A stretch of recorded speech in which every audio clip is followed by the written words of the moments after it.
What, All right, guys, we are back. We are live. What did you say? What a shit show of a performance that was against Oh, Villa. bro. Let me tell you something, Yeah, I think he's going to join the debate just in the shower.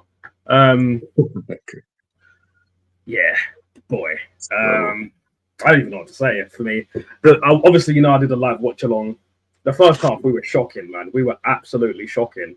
And I was the one thing I noticed that was annoying me a lot. I didn't really like the spaces that some of our attackers were picking up.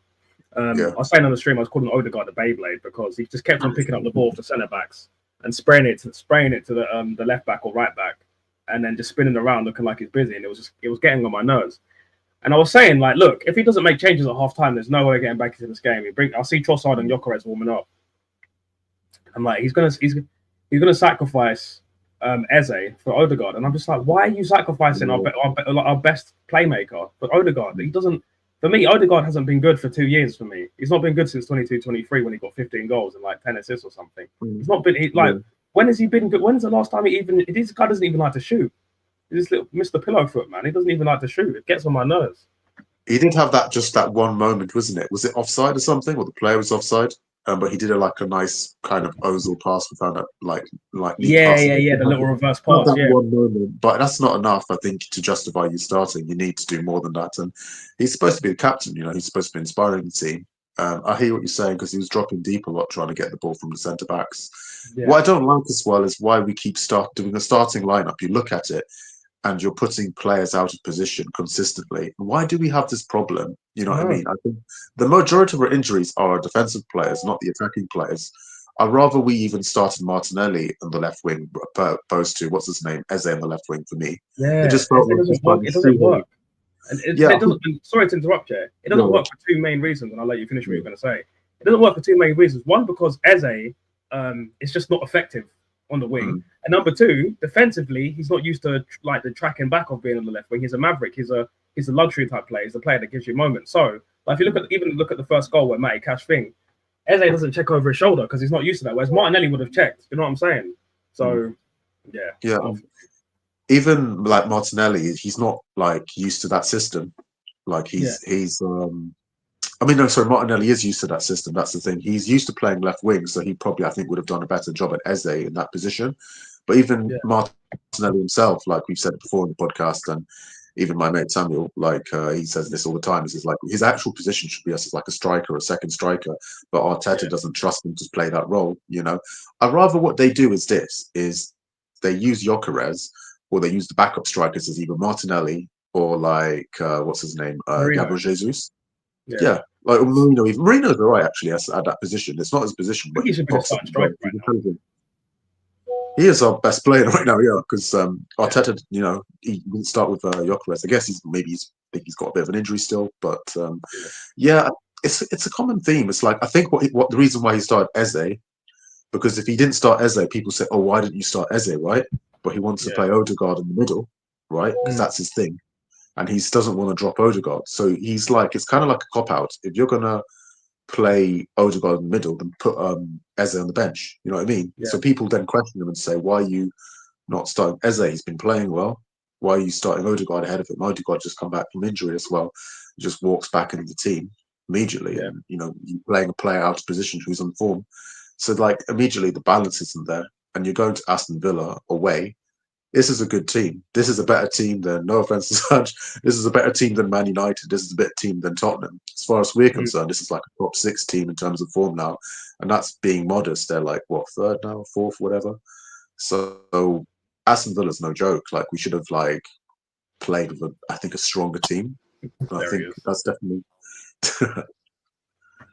here he is. He's got this chip on his shoulder because we lost, basically. Yeah, look at this. Look at this guy. I didn't see this guy skin teeth this much my entire life, mate. Look at this guy skin and teeth in my face.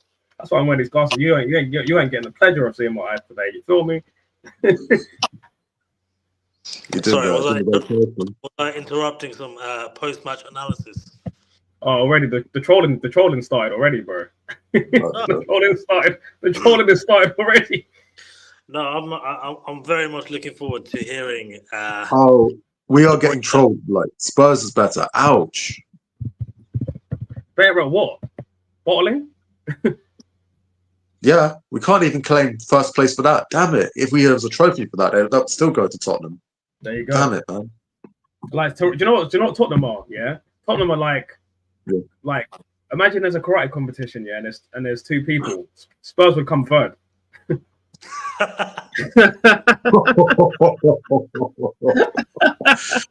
Oh my god! Shit, man. Oh, January, hold that, mate. Spurs are better in a bomber cloud.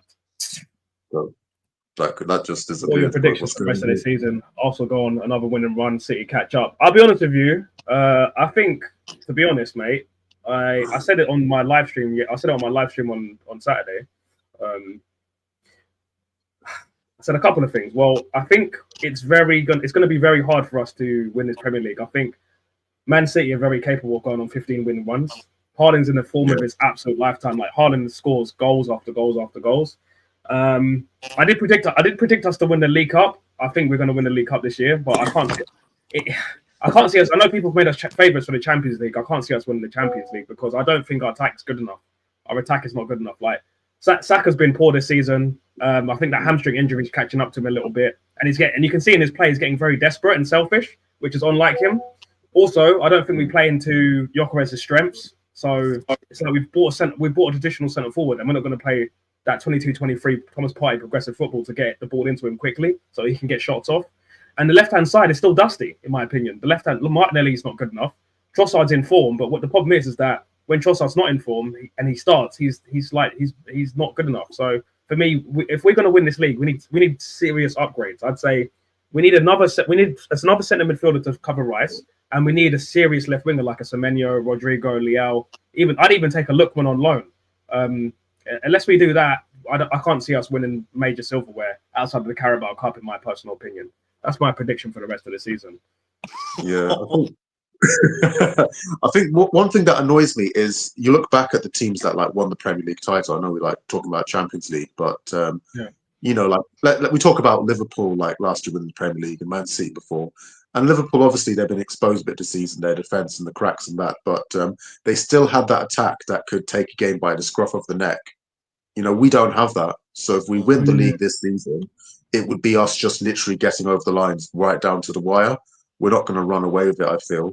We might just be good enough to win it, but it is 50-50 with us because Man City are kind of not themselves yet, but they still got Haaland and they can still turn it up a notch with players like that. So I wouldn't rule them out. So Man City probably our biggest threat, and then I would say maybe Chelsea might be dark horses, but I'd say it's between maybe us and City. But City got that know-how and a bit of a better mentality. We have this consistent thing. We're quite defensive. We're good with the set pieces. Even when we lose games, we're not getting thumped or getting demoralized, which is kind of good. But yeah, there's just something missing with this team. I think like I don't know how they put us favourites Champions League. Like I know we were in form. We have the best defense in Europe, great defenders, but yeah, no, I just feel like there's something missing. You need that extra bit of quality. It's just something to we're missing X Factor, isn't it? We're missing X Factor. Yeah, AFC, big up to you. Thanks for the one. Thanks for the congratulations for the 1K, man. Yeah, it's just been putting in that work. It's good to see you back in the chat, man. We had a good stream the other day. And we was talking about some of the classic footballers and Pro Evolution and stuff. It was a quality stream. I'm not gonna lie. But shout out to you, man. Yeah, no. The crazy thing about like Pro Evolution soccer is mad because I think the guy was a Japanese guy. He founded it. Like he was like an Inter Milan super fan. That's why you see all the guys who played for Inter had like crazy stats. Remember Obafemi Martins, the guy who did the crazy backflips, and he had like 99 speed, and then you had 99 Superman power. You shoot from anywhere, it'd be a goal or something. Probably like ripped back through the net. Question for you, Controversy. Thoughts on the Arsenal game? Just set up. Been waiting. Obviously, been waiting for the appropriate time. Kurdish, first and foremost, glad to have you back on the stream, my friend. Likewise. And I feel like what a great stream to have you back on the scene. Also, before we go into it, 1,118 subs is crazy.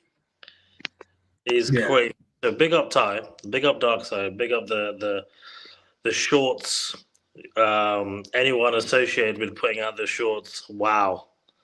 Clearly, we're doing something right. If this channel is like what 3-4 times now, what it was when we started, like yeah, a month like after, like literally 3 weeks ago, this channel was at 181 subs, bro. yeah, Literally 3 weeks ago. Wow, So, it's real. honestly, I think it's worth. I think it's worth sharing that with Arsenal Football Club. You know how to grow a channel. You know how to turn a channel into a title-winning channel. Because clearly there's something horribly wrong at this club. You know, I don't mean to hate Arsenal. They just make me hate them by putting themselves in positions where, you know, in my opinion, players could have been rested ahead of that game, i.e. Brentford, where in my opinion Arsenal looked leggy. They didn't look like they could cope with the press. Villa played with probably the most intensity I've ever seen a player. That's probably the most intense. What's the word I'm looking? While I was watching that game, I haven't seen a football team this year play with such intensity like they did against you lot. It was mad. They're pressing the hell out of us, man. It was almost like, this is what it felt like. It felt like that was like first game back after preseason. Like, I think we could all three of us agree that Arsenal got cooked that game, right? Oh, we got fried. Like when I was watching the game, and even the AFC can confirm this. I was complaining because the positions that Odegaard was taking up didn't make sense to me, right? So he's getting so what's the point of having Zubimendi as a deep line playmaker who's supposed to pick the ball off the centre backs and create line breaking passes when you're 10, who's supposed to be the link between the 6, the 8, and the defense, and the striker, who's coming picking up ball off the centre backs and not being in those in between the pockets to feed it through to Gyökeres, feed it through to Saka, and feed it through to who started on left, and to feed it through to Eze. So for me, I was getting annoyed because it's like, why is the manager giving these Odegaard this instruction to do this? Because when you think about how we played when Eze's been in the 10, floating and just letting Zubimendi do his job and like making the line breaking passes through the middle, we could have exploited Aston Villa's press a lot better if Odegaard wasn't taking up those silly positions. And not just that, he was slowing down the tempo so much. It was getting on my nerves. I was shouting at my screen. I was like, why are you taking so long? Why are you dawdling the ball?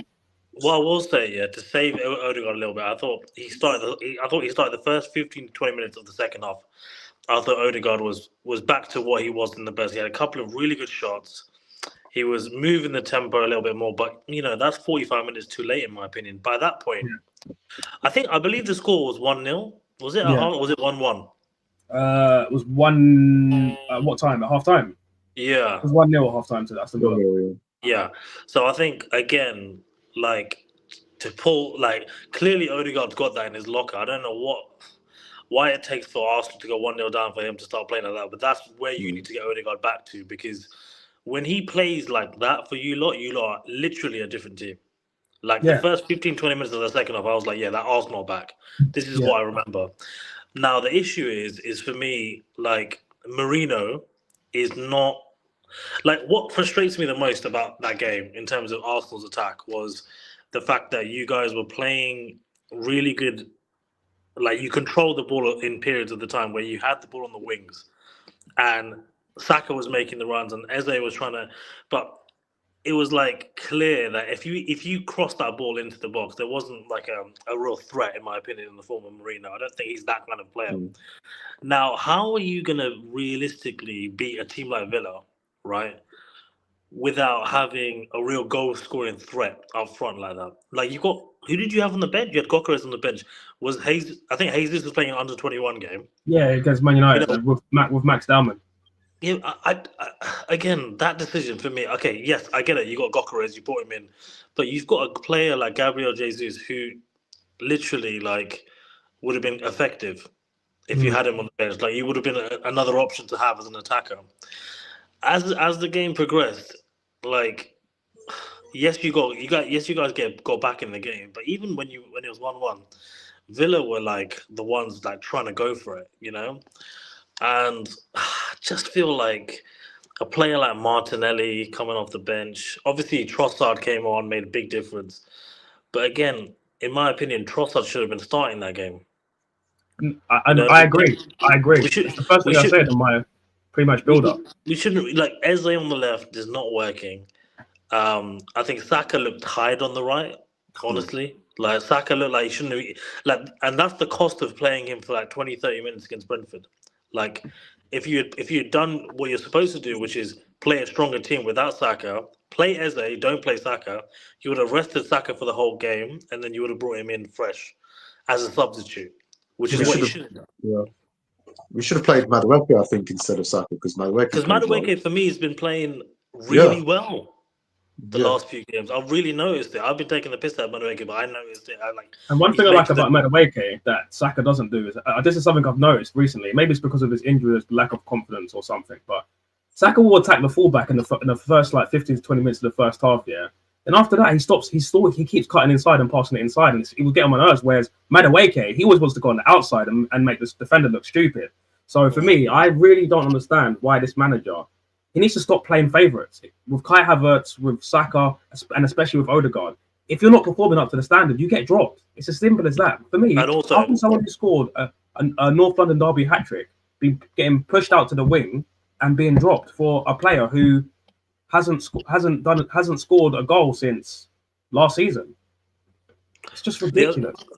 Obviously, we mentioned the attack there. I mean, there's quite a few things we could say more about the attack, but I think generally speaking, where you lost the game was defense. Obviously, now I feel like, I mean, I watched that goal so many times, that last minute goal, and what annoys me as a football fan, not even just what annoys me was the fact that in the last minute you had the ball. Yeah. I think, what was the centre back called? The guy that was Nkape. The one Nkape. He had the ball. He got the ball back, and he took a bad touch, and it went off. Okay. And he kept on doing that a lot. He was doing a lot of heavy touches that game. You know, he could have been punished a couple of times from Marlon as well. And I remember watching it, thinking, "Oh no!" Like, with the way the intensity that Villa were pressing you lot at in the last 2-3 minutes, the last thing you wanted to do was give Villa the ball. Where you know what, because they were going for it, like the crowd was getting into it and everything. Yeah, and honestly, like that's like unforgivable. Like, and not only that, how easy the ball got to their wingers. In the end, like I think, pretty sure for the goal, I think who was it that crossed it? I think it was someone on the right crossed it in, but he was completely unmarked. It was a joke. I think even for the first goal, Mighty Cash, like Eze was marking him on the thing.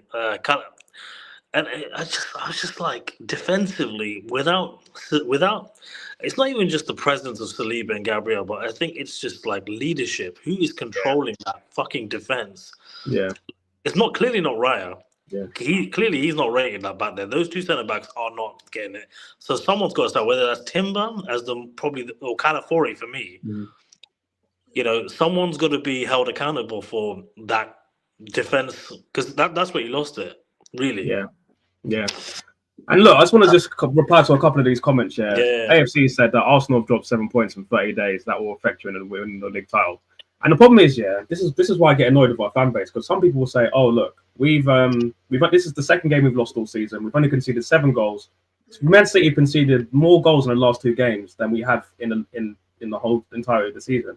I get that, but when it comes to crunch time and when you need the moments of magic, and your manager is leaving your most important players on the bench because he wants to shoehorn in this fucking Beyblade, it's just not good enough. And look, again, Zubi-Dooby-Doo, where was he, mate? Ran through any big game where Zubimendi gets pressed.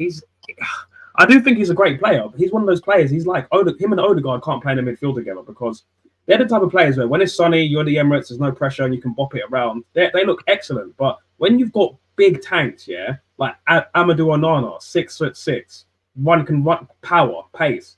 Even Tielemans, I was even saying on the stream, it's like, you've got these guys looking like fucking Prime Seedorf and Iniesta, man. It was pissing me off.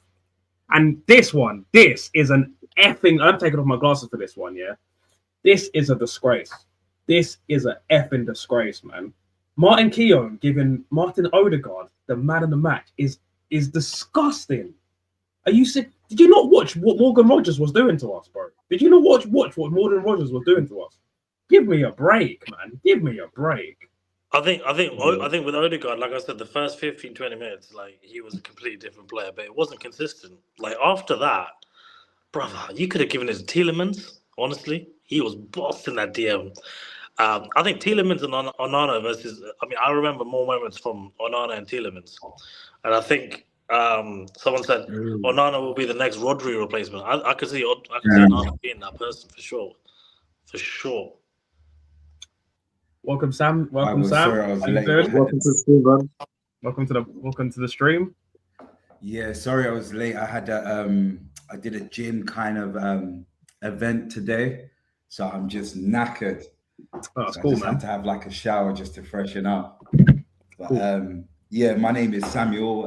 Obviously I'm a Gooner, and yeah, just wanted to come on here and just share some views of the game and yeah, how you guys are feeling about that, you know. I mean, look, AFC kind of personifies how I feel with this comment. Yeah, we sat back and we let them back into the game, and for me, I don't understand like why this manager is so afraid. I've said on my stream, he would rather lose small than try to win big and look silly. I'd rather try to win big and look silly than lose small and lose anyway. Like this is what happened. It's like when you think about it like this, yeah, we was winning 2-1 at Sunderland. We sat back, we invited pressure, wave after wave after wave after wave after attack, and then they end up going to equalize. This time we're already drawing. We sit back, wave after wave after wave after wave after wave, and then we go and lose. And it's funny as well because literally 30 seconds before the goal, I literally sat there on the stream and literally went like this and was like, I know it's coming. And then it came. I didn't even react. I didn't even swear. I had to watch that last 3 minutes of your stream, and the fact that you didn't even react to the goal, you knew. I knew it was coming. Even when I was watching the game, I'm like, the way Villa are playing, the intensity of it, yeah. I'm like, they're coming to steal your girl. That's just the way they were moving. Like they were not leaving that pitch. They were coming to snatch that chain, bro. That chain got snatched, bro. and you know what? It was the moment when they scored.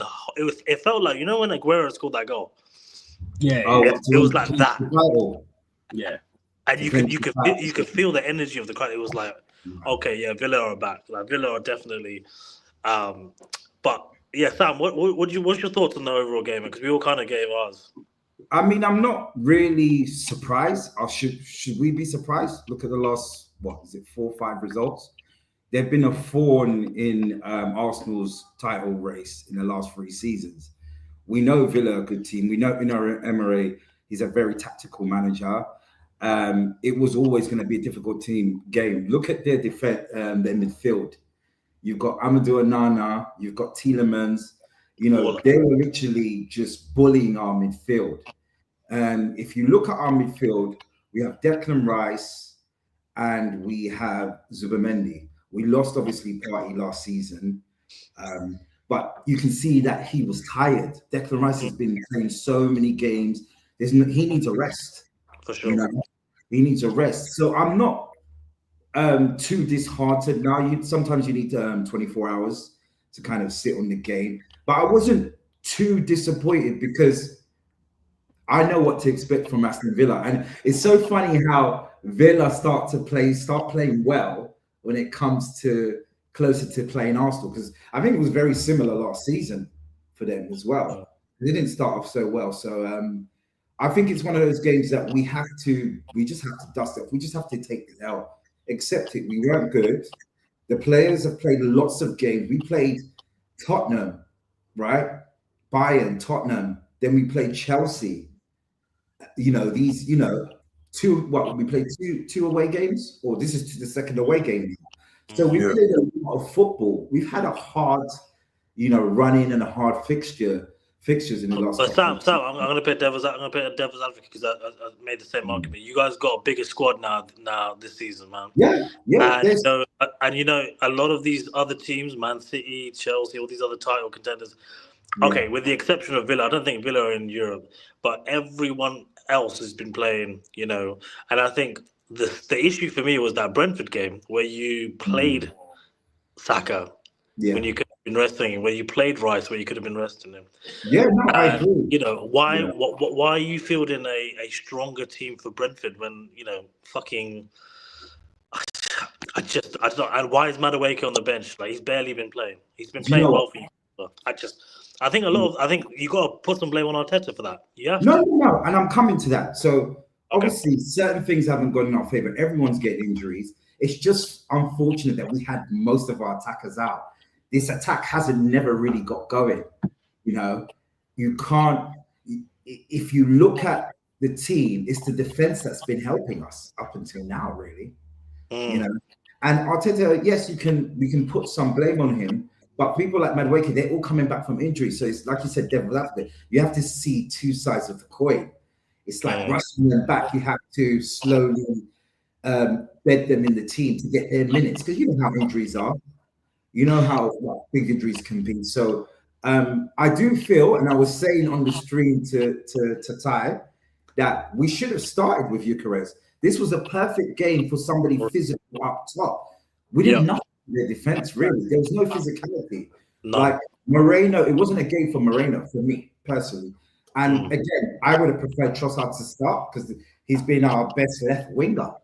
I still feel we need an upgrade on that side. But yeah, Arteta has to take some blame in terms of his rotation. But then again, his hands are kind of tied at the same time. It's just, you know, it's just the luck of the draw, really. But we have a big squad, yes. And I was saying to Kurdish Guna, I was saying to him, once all the our attackers come back and we start getting a running consistency, and I do believe in the more in the new year, we'll start to see the real Arsenal for me. But right now, with our first choice centre backs out, the team that's so used to playing with each other, of course, there's discrepancies. I'm not using it as an excuse, but we have good enough defenders to come in. Now we've lost Mosquera, another defender who was doing okay, you know, as backups. We have a good defense, but yeah, I mean, you're not going to win every game, and Arsenal fans can't be deluded to think that we're going to go on season unbeaten. We're going to drop points, and if you look at the league, look at from the top to about, would you say 8th? I'm thinking the points difference. I mean, Sam, I don't know how we're in this fucking top 4 race, but I mean that just goes to do I'm saying. It's crazy. It's crazy. Arsenal not gonna run away with it. Anyone can beat anyone. This league is difficult, no matter how good your team is. Do you know what I mean? Onana's the next Rodri replacement. What? Someone said Onana will be the next Rodri replacement. Not sure I agree with that. I mean, I don't think they're far. I think Onana and I think Onana or Tielemans could easily slot into that Man City DM. Oh yeah, easily all day, easily. I think that's the point. Like I think that, for example, yes, we could say that you guys are tired players. You definitely had. Yes, Arteta made some tactical misjudgments. Yes, your centre backs are out. I still feel like you could have won that game against Villa. No, I do believe we could have won that game, but I still feel that I've been saying I still think we're short. I said in January we have to go and get an upgrade on left wing because Trossard is good. He's doing a good job. Martinelli's not a winger. He's not. And I've been saying this from even Emery days. Play him down the middle. Still putting my man exposed on the left wing. He doesn't have flair. He doesn't know how to. He doesn't have the trickery of a Madueke to get past the player. He just needs the ball in behind. So yes, I put that on the manager. I put that on Arteta. You're the manager. You get paid the money to make sure that this team performs. So he's made a lot of mistakes, and we do have a rookie manager that's been learning for the last 5 seasons. I've got a question as well. Before you ask that question, yeah, I just want to ask Sam this. Yeah, what do you think of this comment? Ready cooked microwave meals getting more minutes than Ranieri. Ready cooked microwave. Who's he talking about? What he's trying to say is that Ranieri's getting less game time than a ready meal if you put it in the microwave. He's getting less minutes than a microwave meal. That's what AFC is saying. That's basically, yeah. I mean, I would be using him. You gave him a contract, you know, to say that, yeah, you are part of our plans. Put him in. Yeah. I've said it a million times, like, play Black Wilshere, Bakaya Lightskin, not Blacker. Play that child, man. Play him. What does he have to do to get minutes? That's what I'm saying. Play him. You've got a squad. Use your squad. Just try something different. But I do believe that game, it's always going to be a physical. One second, guys. Yeah, sure. I would take Amadou Onana. I wanted him from a long time. Listen, we got the B-Tech version as our goalkeeper. I don't know who that Onana is, but I want this Onana now. Well, you don't have him no more. Maybe he's in goal crew. Who knows? Now, brother, this is how disengaged I am about United. Like, I don't even know where Andre Onana is right now. He's in the Like, Saudi he could be League. playing once. Where is he at? Trabzonspor. Is that the Saudi League? No, in Turkey. Trabzonspor. Yeah, if you flop, you go to Trabzonspor. Yeah, it's like Nicolas Pepe. He went to Trabzonspor. Now he's back in Spain. It's like just a stopgap. If you flop, you go there, and hopefully. Kurdish, I had a question. I had a question for you. I couldn't help but thinking, and you, Sam, as well. I feel like, could you have played a centre-back partnership of Ben White and Timber? You know what? With Calafiori on the right and Lewis Kelly on the left, would that have been better? I don't know about Calafiori being on the right, because the thing is, Calafiori for Italy and Bologna, he's played centre back, right? Okay, I'm hearing that. So okay. He could have played centre back. Because the thing is, we bought Ben White as a centre back from Brighton, That's but what then I'm he converted to a right back. But ideally, you probably want that balance. But because we haven't seen enough of it, I don't think Arteta trusts him, and he's been injured. I would have preferred that balance, to be honest, and then maybe play Timber on the right, even though Timber was playing centre back at Ajax. But I would have preferred centre. Yeah, Curtis, what do you think? Yeah, I mean, I think the defense. Yeah, I think you could have done that combo, but it's difficult, I think, because we're so used to Gabriel and Saliba being the centre back partnership. So that's the key thing. It's like you need minutes to kind of develop a sort of communication between your centre back partners. So I think for such a high stakes game, right? You knew that Villa were going to come at you hard. Yeah. I feel like you had the option there to go with more experienced players out of position, rather than inexperienced centre backs that you brought in. And I think I go back to that last minute goal. My man miskicked the ball into the off the pitch because he was under pressure. Like, mentally, you don't do that unless you're like feeling it.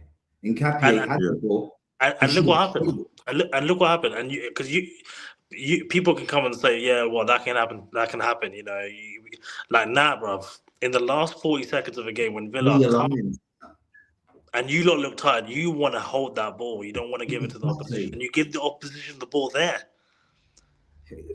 Honestly, for me, the cardinal sin is, I think, bringing in Odegaard when he's kind of been injured, playing Eze out of position. I think Martinelli even in that position would have been better, because at least he's used to that system. Eze isn't. Odegaard was taking shots, though. He was doing what he's meant to be doing. Even before I think Odegaard didn't have the worst game in the world, but I think he was kind of come back from an injury. Yeah, but to be fair, Sam, we were saying that Odegaard's performance really started in the second half. For 10-15 minutes, he was the best player on the pitch. He was the best player on the pitch. But he had like an Ozil-esque pass before.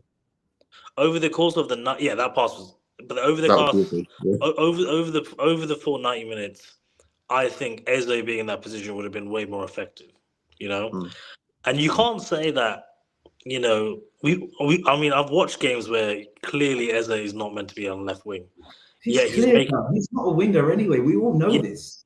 And yet he's got a player like Trossard on the bench. He's got a player like, imagine if you're Trossard watching that, you're just thinking, like. But then Trossard came off, so it made sense. Yeah, but the impact that Trossard had, I mean, Trossard and Odegaard were so good in the first 15-20 minutes of the second half. Like, you could clearly see, obviously Trossard got the goal, and like, I think, for example, we made the point earlier about your defense has really like got you in the position you are in. I mean, let's be honest, you're top of the league still, but your defense got you there. 100%. Yeah, that's true. That is true. I think, people forget as well, Gabriel and Saliba, they were like, would score lots of goals and like the set pieces as well. So it's big miss. Like, that's the other thing. That's the other thing. Yeah. You guys are becoming. You guys are becoming a team that people think can score against you when those two are not playing on set pieces, which is unheard of. Yeah, I mean, going back to the defense thing, I just feel like putting in the experienced people. Like, I think the reason why Ben White didn't play centre back or right centre back is because he's been injured for so long, and not even just the injuries, not even just not to say injuries for so long, but I think because his position, he's played right back for so many seasons. Now to put him as centre back, he's now learned a whole new defensive position, right? It's a risk, isn't it? But then it's either you take the risk or you play safe. And we know Arteta wants to play it safe all the time.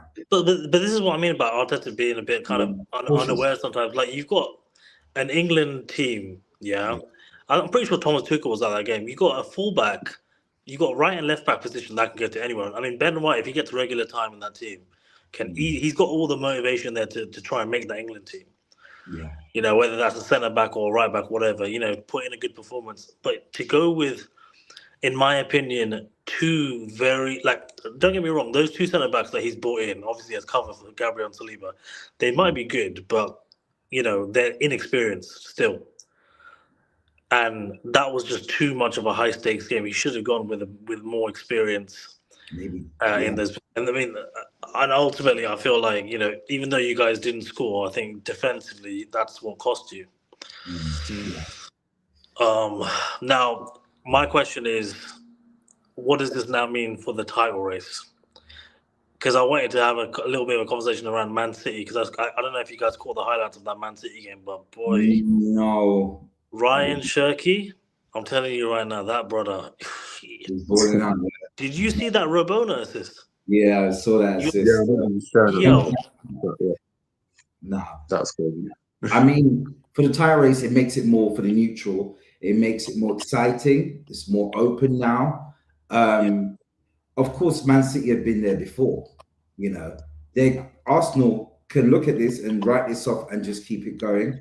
But we're gonna know that City are going to be on our heels now, and it's to be expected now. But I still think that we're all going to lose games and we're all going to drop points, and the title race doesn't get decided in December. You know, you don't win the league in December. You don't win the league in December, and you're 8 points clear or 5 points clear.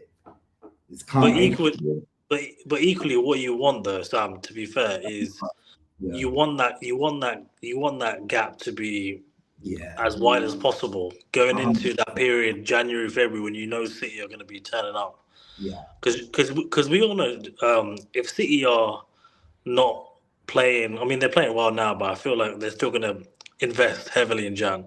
Yeah, like they could go in the market and go get a Semenyo, or go get a Lookman, you know, the type of players that you want.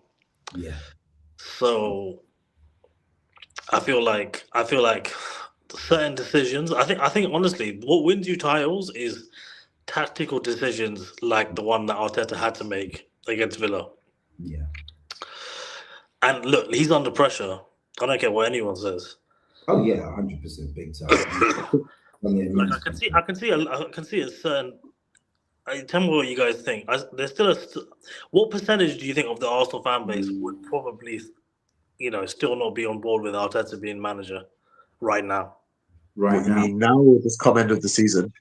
Like, obviously at the start of the season, right? There was obviously question marks, but I think given how you guys have started, he's obviously won a few more fans back on side. But do you think that a game like yesterday or the game against Villa would have changed a lot of Arsenal fans' opinions, or do you think people are still kind of neutral? No. No, I mean it doesn't. I think like it wouldn't make no sense sacking Arteta now, even if you're Arteta out, like because sacking them in the middle of the season where we're first place still. So it's not exactly a crisis. We're actually in a good position, and we've had a lot of players injured. So right now, I think you'd give them the benefit of the doubt. Yes, in the past we've squandered league titles, but I think this season, I'd say it's your penultimate season. Like you would. I know we've been saying that for the last year or so, but like. You know, you give him the benefit of the doubt. But yeah, this guy. You can't This guy is holding it again, bro. This guy is pulling you two-tone, boy. Yeah. Oh, is he back? He's back. Oh, no. He's got a different name or something this time. He's got a different name this time, but this guy's trading. This guy's fucking trolling again, bro. Bobby Duchesne. Duchesne, Oh, God. Who is that? Oh, it's just some Go on, you can tell him, Kurdish. You know, there's the character in Top Boy, like what's his name? What's the Dean's character in Top Boy? Duchesne. Yeah, Duchesne. Duchesne. That's the same. You're saying that's time. I'm guessing you know saying what? that's time. You know when you're Unless growing it's your channel. me. I mean, I could be a gangster. You never know. You know your channel's going somewhere when you got trolls like this. Yeah, Like, you know your channel's going somewhere when you got to play up to the trolls sometimes, bro. Yeah, 100%. I watch a lot of podcasts like Football Terror. We need to invite this guy on the stream. I think last time he trolled you guys, like the numbers went crazy. Bro, like for real. Yeah, please. But yeah, just going back to that question about the percentage, I think it's 40%. So I think it's still the same amount of people. 40% Arteta out. Yeah, 60% Arteta still in. I'd say it's 70-30. I think there's a lot of top gooners think Arteta is the greatest thing since sliced bread, in my opinion. But yeah, 70-30, that's still a good shot. But yeah, there's more of the majority that still want him in. And then you've got the Arteta outers. You've got the ones that can't decide. 1 minute they're out, 1 minute they're in. So do you know what I mean? Yeah. You've got a mixture. So no, I don't think they will sack him. The Conkies are backing him, and you don't sack a manager in the middle of the season who's on top of the league. For me, come on, that's ridiculous. Like, come on now. I think this would solve a lot of our problems quite quickly. Get Semenyo for the left wing. He's got a release clause. In the January, it's 60 million, and in the summer, it's 50 million. So I'm sorry, I don't care about the 10 million. Pay it now. We need him now. We need him now. Yeah, we're not known for doing business. I mean, we got Trossard in January transfer window, if I'm mistaken. But we're not normally known for doing it, but we need it. Yeah. Semenyo, I'll take him, or Rodrigo, or Yildiz. We've been linked to it from Juventus.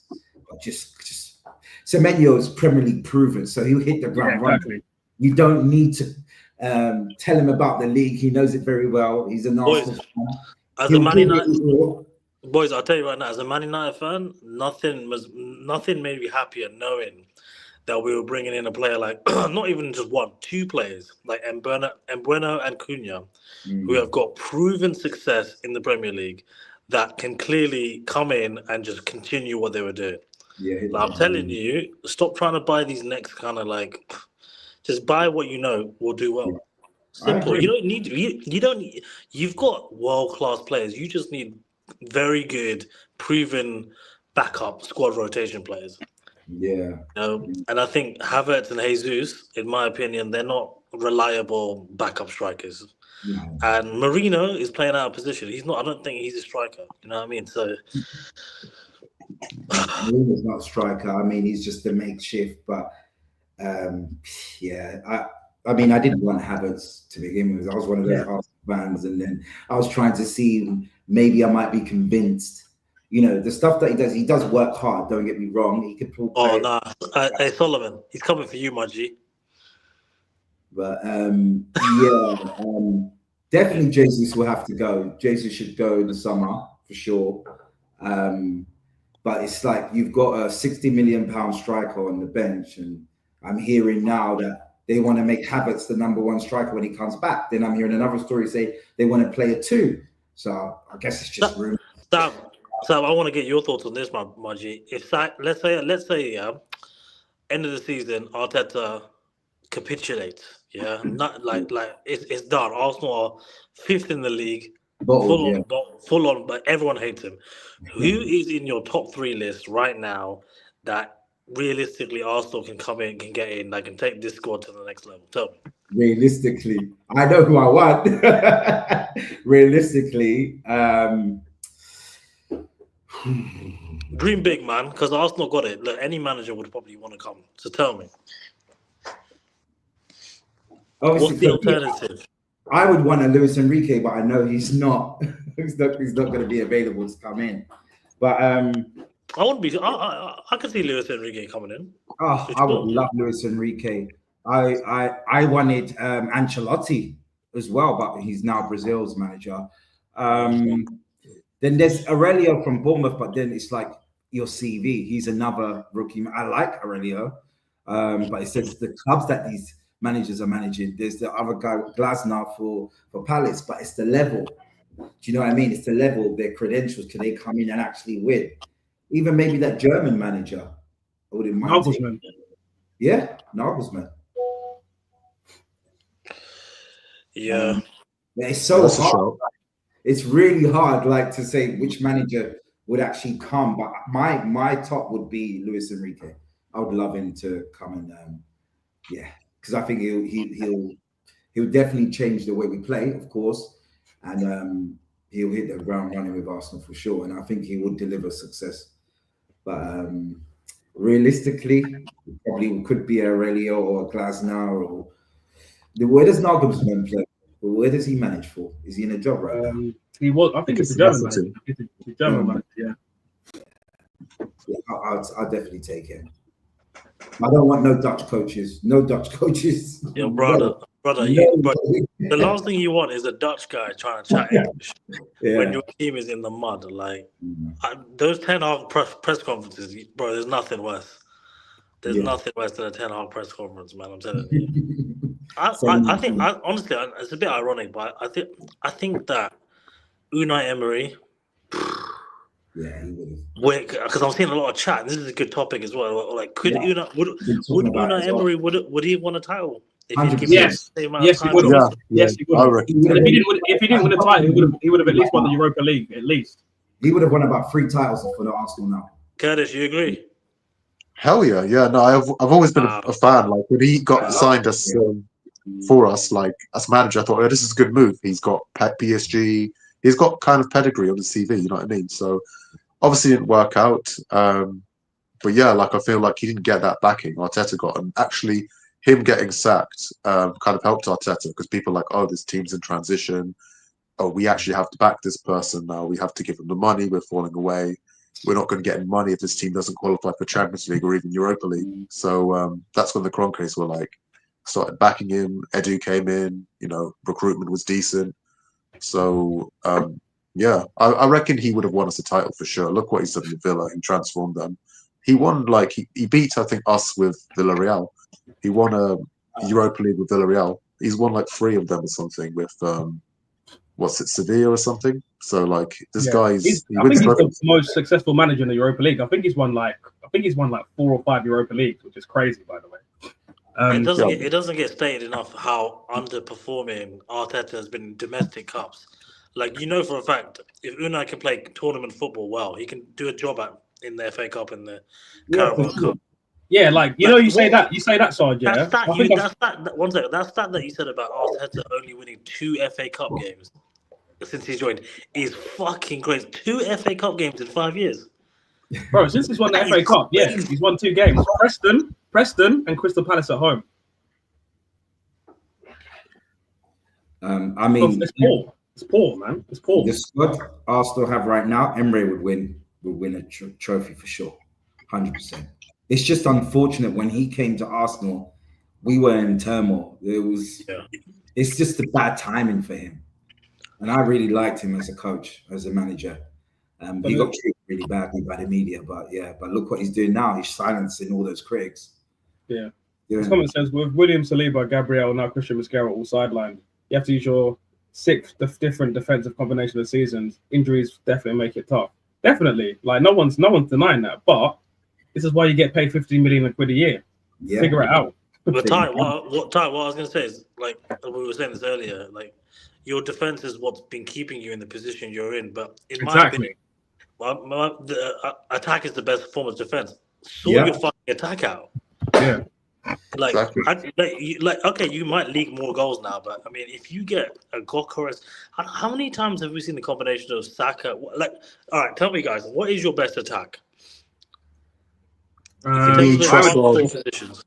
Trossard, I'd say Trossard right now. Trossard, Marino, Madueke, in my opinion. Some people might disagree with that, but I think Saka's been poor this season, in my opinion. Okay, so if everyone was fully fit right now, you could start those 3. Yeah.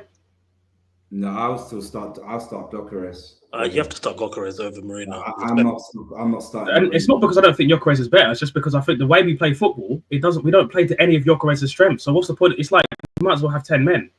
Yeah, it's for me. It's still a bit too slow. It's too controlled. Arteta has an obsession with control, and it's so stifling. We've played different styles of plays. Our breakout season 22-23, we played that fast football, beautiful football. Then we started to be a little bit more pragmatic in 23, 24, but we still had that quickness. And then it just became just very controlled. 24, 25 season now. So I just feel like he needs to let the shackles off, because this control is just it's just too much, man. It just becomes boring. We get found out. Certain teams understand our tactics. They're like, okay, these guys are not going for it. Let's just hit them. They're just playing too scared. But yeah, Gyökeres up front. On the left, for me, Trossard. But again, like I said, we need an upgrade there. In the middle, Rice, Zubimendi. On the right, I'd love to see Madueke more. I don't think Saka's been playing badly. Yeah, I think so. I think in the game, he's been a bit wasteful, but he has been putting a lot of balls, taking on his man. But is it for you that he's not playing because he's not scoring enough goals? Is that what it is? No, Okay. For me, it's that little things. I'll give you an example. When we played Chelsea, and Cucurella was on the yellow quite early, he needs now keep running at the fullback, get him sent off, and he's taking it easy. He's cutting inside, he's passing it to Odegaard or passing it to Eze, and I'm just like, bro, like, come on, man. But like, I was Madueke that was in that situation. He's going to run at the fullback every single time. But to be fair to you, yeah, I get what you're saying, but everyone knows how to Saka, that shows you, what does that show you? He's a good player. He gets tripled on or every single game. If you look at all the seasons before, he was tearing it up. He was running through those players on the wing, let's be honest, and he was scoring bangers. But that's a sign of a good player. So what do? You interchange wings, So there's not much you can do when you've got 3 or 4 man on you, Then that Can I say? Can I just say, because I know we've spent a good portion about Arsenal, yeah? Chelsea.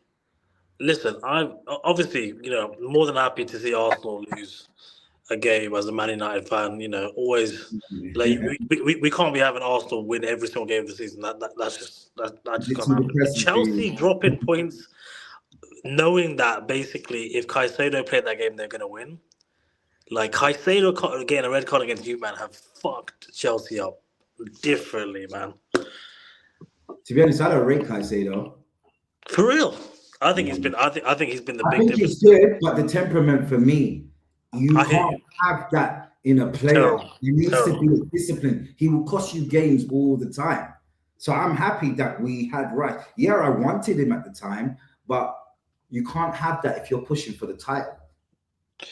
I knew some Spurs fans who were like, obviously after they won the Europa League against us, they were like, "Oh man, can't wait till we sell you Romero." I'm like, why? They're like, "Man, that guy's probably our best centre back, but his head loss is crazy." Then I think Romero was being linked. They were like celebrating. You're like, "Oh, finally a good send off." Somehow Romero stays, and this guy, I think Romero and Caicedo are exactly the same. They're so talented, but if you've got no temperament. I think Romero's okay, but I don't see him as anything special. He's a head loss though. For Spurs, he's special. But I think he's got fire in his belly like Caicedo, but this is what they need to work on, and that's what separates them from the Declan Rice. From players like Declan Rice, players like Saliba, Gabriel, but them dropping. For me, Chelsea were never in a title race. Let's be honest. Listen, what we'll say about Chelsea is I think that if they've got all their players fit, like for example, that first half against you lot, I think Chelsea were the better team. 100%. And that's the thing for me about Chelsea. On their day, they can turn up and do a 3-0 at Barcelona. Yeah. So, and also, I think they're only 5 points behind you lot now. So I don't know. I still would count them in the title race because you lot slipped up. I think Chelsea are 9 points behind us, bro. Or 8 points. I think Chelsea just their lack of experience, of course, is not going to put them in inconsistency. For them, Arsenal are the only team that have been somewhat consistent compared to everybody else. Yeah. and hopefully that can steer us through to win this league, because we've been knocking on the door for the last 3 seasons now. The players have been here before, they've got their experience now, so they need to just keep pushing. We dust ourselves off, we go and finish off and qualify for the Champions League on Wednesday against Club Brugge, and we go again against Wolves, and we just have to win that game. And hopefully that we do, and just keep trying to extend our lead at the top, because like you said, I've got a funny feeling we're going to lose against Wolves tomorrow. It's one of them games where it's impossible to lose, but it's on a Monday. Everyone else is dropping points randomly. I feel like we're going to lose tomorrow, and it's going to be worse for me. Where is it? Is that Molineux or Old Trafford? Brother, it shouldn't matter. Can I tell you Wolves' record this season? Minus 22 goal difference. They've conceded 29 goals in 14 games. They're relegation. They're dead. They got 2 points. Wait, you guys drew against West Ham at home, so don't forget that. And you lost at home to Tottenham Everton. Are United at home tomorrow? I think we are, bro. I think you're going to win that game. You'll win that game. United ain't losing that game. You'll win that game. What do you guys think? Have you guys been watching United much? Do you have any opinion on United? How they've been playing? Any advice? Obviously, Sesko's injured. I think Mbeumo and Cunha are obviously your best outlets in terms of attacking potency. I think you need a defensive midfielder. I think Casemiro's picked up form this season, but you definitely need a younger, more robust, mobile defensive midfielder. I think you need another centre back. How's Belieber been playing this season? Has he been playing? Because we were linked with him. How's who been playing this season? Belieber. Belieber's been playing. He's been solid. Yeah, been solid. Yeah. He's Brighton, Sam. Brighton defensive midfielder, but yeah. He's a solid player. He's definitely something that will give Man United an upgrade. I just feel, just going back to Darkside saying, you need definitely another centre half. Definitely defensive midfielder. I just feel Casemiro is done now. Can't keep holding him just because of you won all these trophies at Real Madrid. You know what I mean? You've had your glory days. I just don't think the legs are there no more. What's your thoughts on why Mainu has kind of dropped off? You mean you feel he's dropped off, man? I mean, a year ago we were saying Mainu's probably was, probably the most talented young DM, probably a certified. I wouldn't say certified starter for England, but definitely in there. Now, barely. So what's happened with Kobbie Mainoo?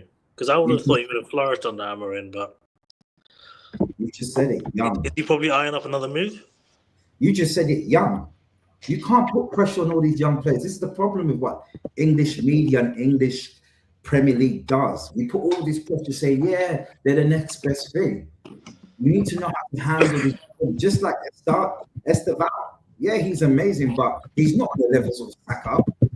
Yeah. Time to develop. I just feel Kobbie Mainoo, he needs to be managed better. So maybe a loan move for Kobbie Mainoo at this point. I agree. Will do him. So just getting more games, getting playing time, building his confidence, building experience. So even him going. What's a good loan move for him? I would take him also. I don't think he gets in your team. Respectfully. No, probably not. He doesn't get in our team. But I think, are you saying in the Prem or abroad? Well, I mean, I think it'd be pretty stupid if we sell him to a rival in Premier League. I think he'd do well at Napoli. Napoli, Dortmund, he'll do well, I believe. Where else could he go? I was just thinking. Just somewhere where he can, just get more experience. Yeah. So Bundesliga or Serie A, I think, will definitely help him. Maybe I don't know about the Dutch league. I don't think the Dutch. But yeah, those two. I think Bundesliga or Serie A. That's a good question. What in terms of if you were going to loan out a player, let's say for example Odegaard being a good example, right? What league do you think an Odegaard could flourish in to be competitive again in the Premier League? Well, he's flourished in Spain for Real Sociedad in the past, so like Spain or something, La Germany. Liga will be perfect for him. I even think he can cook in Bundesliga as well. But yeah, because it's more technical, I would say La Liga is not the best outfit for him. Okay. And generally, most players should go La Liga if they want to adapt the best. Yeah. I guess I guess you have to be a certain type of player to play in La Liga as well, because they produce a lot of like technical playing, a lot of. Do you know what I mean? They're very intricate passes and things like that. So you don't have to be physical in that league compared to the Premier League. But yeah, Kobe for me, yeah, I'd agree. Bundesliga. Yeah. But yeah, it's the age thing. Do you think Foden's a certified starter now for England? Nah, not for me. Nah? No, not for me. I mean, obviously it depends on what position, but obviously, would you? Okay, so you don't agree. Curtis, do you think Foden starts for England? Probably not, because you've got so many players in his position. So many, and it's not the Foden of before. And Foden's been carried by all these De Bruynes. You got to understand that all these guys that came at City, his frailties have started to show up now because he's not around those types of players as he once did. For me, I think he's been decent in the last few games. He's put some better performances, but he hasn't been the Foden that we know we've grown to see. Do you know what I mean? Sorry to interrupt the conversation. I just got to address something quickly. Yeah. ND 6622. It's past your bedtime. Your mum's got dishes in the sink. It's time to shut up now, man. Your father's getting on my fucking nerves, blood. Shut up now, man. Oh, thank you. Yeah, but I've got good luck. Thank you. My guy, your forehead is massive. Who said that? Yeah, he's talking about that's my forehead. Right, hey, what's going on here, man? Who's this? I can't even see it. Yeah, Ty, how come we can't see that? AKA 18. What do you mean? I put it on. I put the comments on the stage, so you should be able to see it. I can't see it. Yeah, but how come we can't see those comments in the live chat? No, he was talking. He said the forehead thing. He was talking about the new guy. He's talking about me. No, he's not talking about you. He's talking about the guy that's trolling in the chat. Oh. I don't know why he's got. Has he got a picture or something? I think so. Can you see it now? Can you see the chats now? Yeah, I can. Yeah, because I can see the chats. I can see them coming out. Yeah, this guy's an expert troll, man. Yeah, it's crazy how he's like creating all these different accounts, unless he's got like an army of trolls or something. You know, I don't know what he's doing. They create so many. If you go on a lot of like streamers, like football content creators, you see them a lot anyway. It's very common. Yeah. It's quite.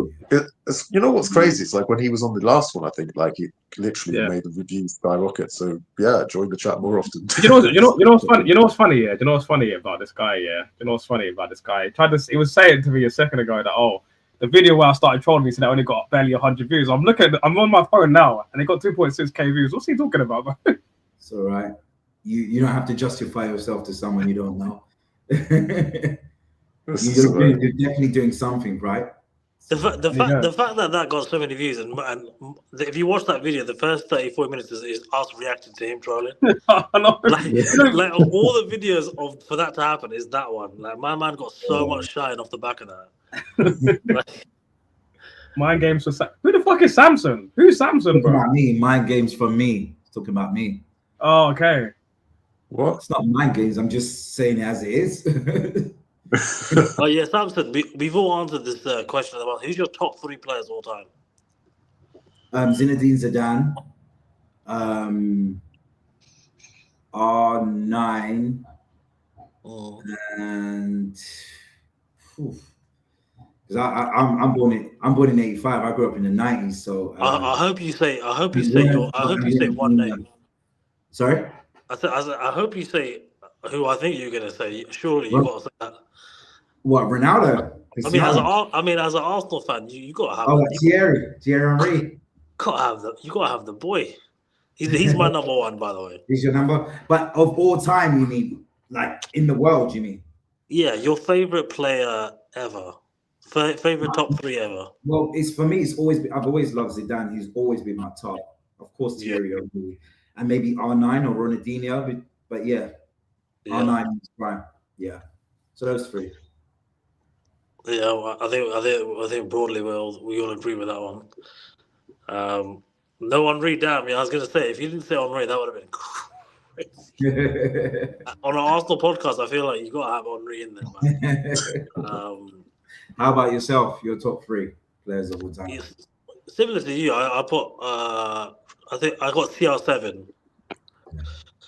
3, I got Ronaldinho 2, and I got Henri 1. But I said to Ty last week, I think I've been watching a lot of Ronaldinho clips lately. I saw some Brazil 06 game where it was him, Rivaldo, and R9, and I was like, yo. With Kaká coming in behind them, I'm like, man. Oh yeah. It's hard to. Good players, though, isn't it? It's so many. Because then we ended up talking about Barcelona's best ever front three, and I was like, I was saying to Ty, I was like, nah, you got to have Ronaldinho, Eto'o, Messi in that. And I think Ty was saying, you were saying Suarez, Neymar, Messi, right? No, I said it's Henri, Messi, Eto'o. But then the Suarez, Neymar, and Messi was that front three. Yeah, it's just hyper productive, man. That was a productive front three. They were talking stuff and they were doing stuff. They were everything. They were talking stuff, but they were doing stuff for sure. Yeah, MSN best front. What's the best front three? Don't chat. Fair. No, I'm with that. Fair. But I'll take it. So who's the front three? You know when that Real Madrid team won 3 in a row, who's the front three then? Because you had Ronaldo, Bale, Benzema, Ronaldo. Yeah, but Bale wasn't playing regularly enough to be in the considered. Listen. Look, Benzema, wasn't it? Listen, it was called BBC for a reason. You feel me? Yeah, but I think the B stands for Benzema, my guy, not Bale. Yeah, Bale, Benzema, Cristiano, innit? It was called BBC, innit? Terrible. See, look, there you go, BBC. There you go. See, it was called BBC, bro. Everyone knows. I mean, I'm talking about British Broadcasting Company. You feel I me? think it's just because of the way it's said. To be fair, yeah. Bale probably gave the greatest substitute performance I've ever seen in my life, so I'll give it to Bale. Fuck it. Bale. What he did against Liverpool, never forget that. I was in a pub when I watched that, and I think I've never been in a room with that many people where it went silent that quick. It went silent when Bale scored. That overhead kick, it was like silence. No one could believe what the fuck he did there. Yeah, he just and bear in mind, Liverpool were dominating that game in the first half, and Bale came on and just showed the levels. Usyk in the top right, bro. Man's calling you Usyk. What the? This guy's calling you Usyk, bro. Who's Usyk? Usyk. He's calling Kurdish Usyk. I'll take that. I'll take that all day. I'll knock you out. I am very feel. I am very feel. Oh, what the heck? Should have known when I see Shane with the corporate specs. Usyk, top right, nobody.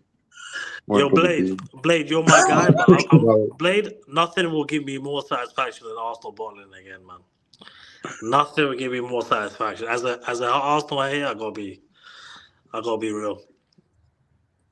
You know what's so funny? Yeah, I'll be honest with you. Man United are so dead right now that I don't even enjoy their downfall. Like for me, it's just I just see it as like a rite of passage now. It's like I just expect Man United to flop. But it's one of them ones where we don't have hope anymore. You know what I mean? We're so past that. But seeing you lot put in your faith in this man Arteta. I mean, he's called Tapas Pulis in our group. He still is not getting the respect he deserves. That was supposed to be a secret. Listen, you get respect when you win titles, mate. Like I know Ty, yeah. I know Ty still hates this man. I've never liked Arteta though. I've never liked him. You're saying in 2023, I thought that's when I was like, oh, okay, wow, he's arrived. We're taking teams to the sword. We're going to win at least a trophy. And then you know what's funny? I remember we played, I think it was Sporting Lisbon, at home in the second leg of the Europa League, and we got knocked out by that chip, and we went up to penalties and we lost. And I said, I said on a comment on AFTV, I said, that's the season done. And everyone was like, and I remember Robbie famously said, we got bigger fish to fry. And I remember expressions when we lost the league, he was like, he started trolling, he was like, bigger fish to fry, it's all in our hands. I was like, oh, bro. That's the famous quote, yeah. Famous quote. I'm looking forward to seeing Ty on Best of Enemies and expressions just ripping the shit out of you. I gotta see it. He's been waiting to rip because he's been getting destroyed for the last couple of weeks. Now it's expressions. Yeah, that's his time to cross a little bit. I told you, man. We need a left winger, man. We need a left winger. We need a significant Rice backup / replacement. And I would also say we need to play players in their right positions. That's it, really. But this is Arteta. This is what I'm saying. It's like he always wants to have a player that can play 2 to 3 different positions. And this is probably, I don't know, it's a gift and a curse at the same time. Yeah, I don't know what his obsession is with like these versatile players, because you want specialists. You don't just want everyone to be a jack of all trades. Do you know what I'm saying?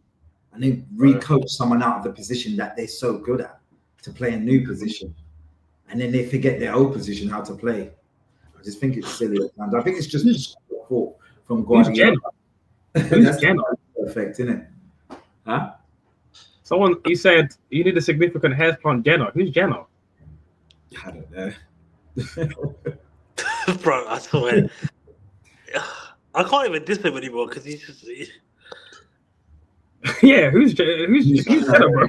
There is. Who is Jenna? I'm trying to figure that out.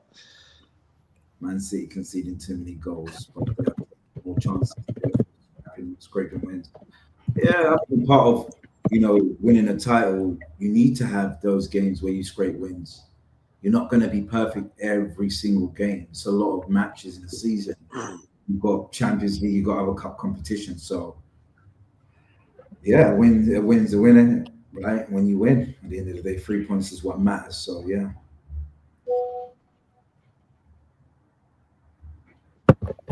I was going to say, I had a question for you, actually. I had a question for the panel.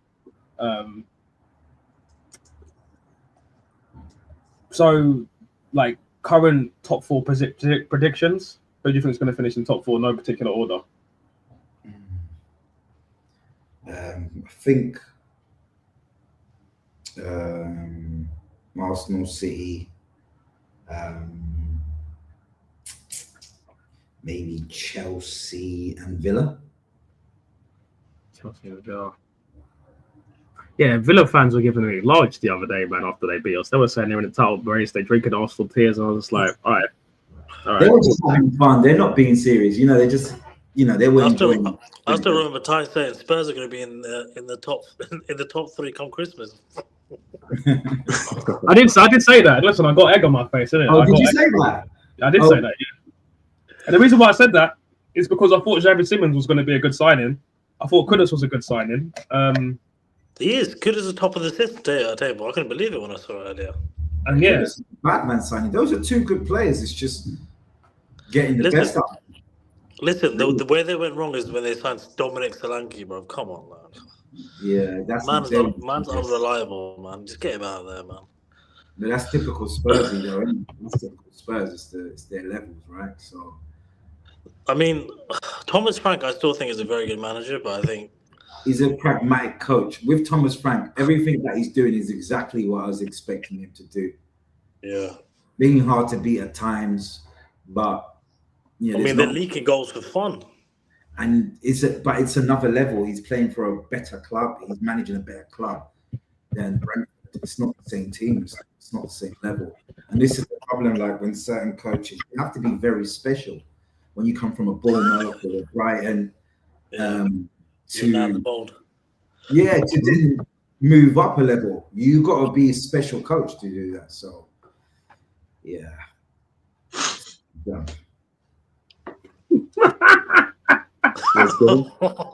Who are these guys cussing each other? Who are they cussing? Yeah. I'm not gonna lie, Sam. I'm watching a little wrestling match. Shout out Blade.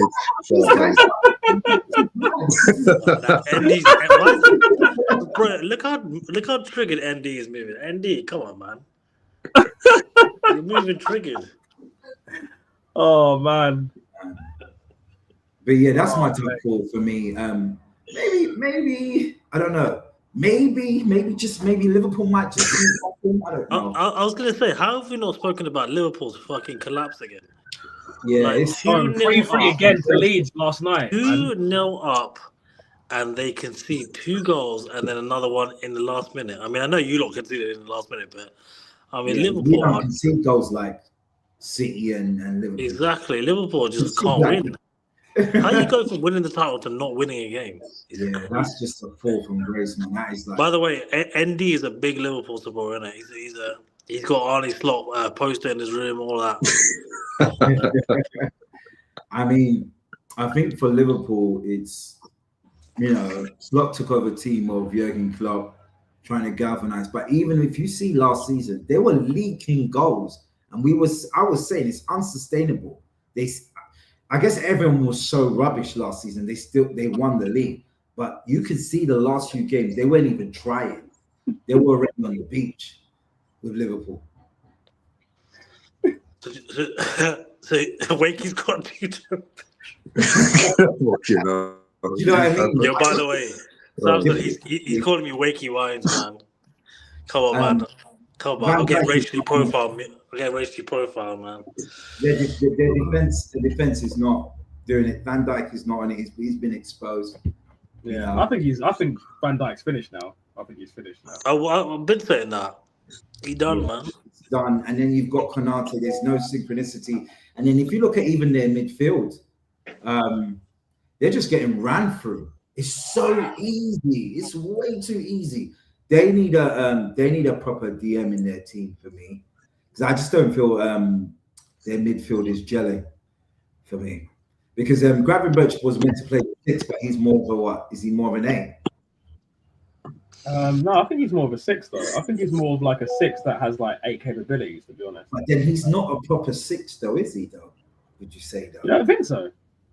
Because he was playing that role. What was he playing the 8 role last season? No, last season he was playing as a 6. Playing as a 6, and then Mike Allister was playing like the 10, and I think who was playing as the 8? I think it was like Curtis Jones and who else do they have in the field? I don't know. I just don't think Gravenberch is at that level. I don't think he's a proper DM. He had a good season last season, but yeah, because he started off pretty strong, and Liverpool fans were saying he's better than Rice. He's on the level of Rice and Caicedo and Rodri, and then I've just not heard Liverpool fans talk about him since. So for me, I was like, all you have to do is wait, and all shall be revealed. Yeah, all shall be revealed. I just feel Liverpool need to fix their midfield. They definitely need on the left side. There's no runners. They have no runners on the wing. Salah is now. It's now. It's Samson. Listen, they want enough shit. They want enough shit. Let them go into a dark patch, man. They want enough. I spoke to him and batted him. Madness of Salah. Salah said they threw him on the bus. Did you see that interview? Salah? Yeah, I've not seen it. I saw like the news. No, what happened? Emotional crying. Basically, he said that I've never played on a bench. Why did they bench me?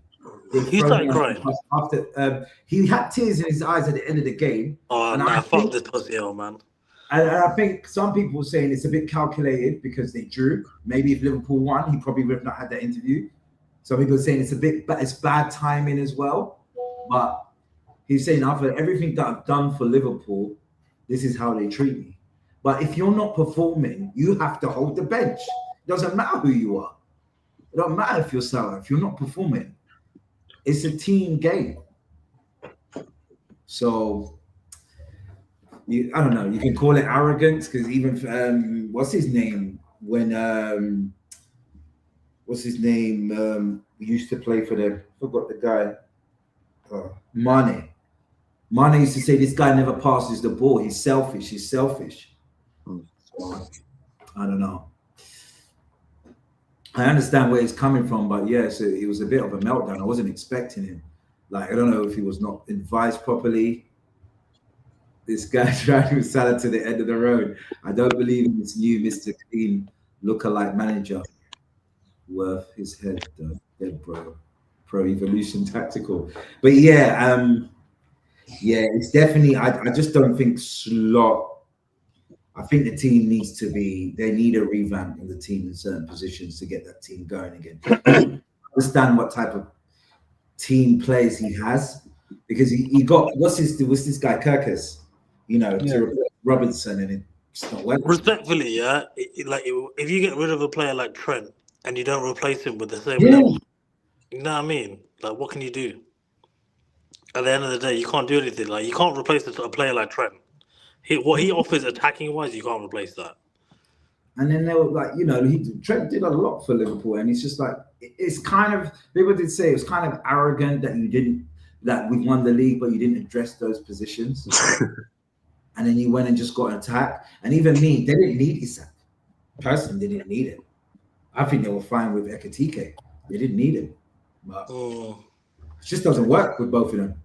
I see. Ekatike scored 2 goals though. Did Isak not He play? scored 3. He scored 3 goals. He scored 3. Yeah, he scored 3 goals. In the first 3, I think in the first 3 games, he banged in 3 goals.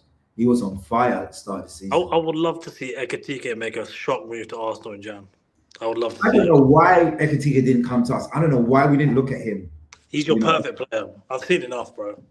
Perfect. He kind of reminds me like how Thierry plays. He gives me that French arrogance, and I love that. I love players like that, man. But he's at Liverpool. But yeah, it's crazy how they've fallen, man. But yeah, it's just too easy to play through them. And then look, when they played Arsenal, they got that free kick by Szoboszlai. Bro, I'm still pissed off about it. I'm not gonna lie, man. Oh, what, that game at Anfield? So many times when we've been to Anfield, we've been so close. We've been so close, and it's just like, I don't know if it's the nerves, it's the Anfield crowd, but games where we could have controlled, games that we could have won for me in the last maybe 2 seasons. But then it's Anfield, isn't it? So anything can happen at Anfield. True. I think that's your next big game, isn't it? We've not won Anfield since 2013, so I'm not really surprised, to be honest. Listen, Anfield ain't what Anfield used to be, based on what I've been saying. No. These days, Anfield's Bonnie Blue, mate. It's open for everyone. Mate, it's ND. It's ND's mum. Oh, man. Yeah, man. Maybe Liverpool probably turn it round. Ekatike doesn't want to lower himself to that Tim Pot Gypsy Club arse and balls. No matter how many cheeky comments Wakey writes himself and pins for attention, look at him. He looks like a court clerk. Yo, I think we started a new trend. All of us have got a cuss at ND, man. Your budget ain't what it used to be.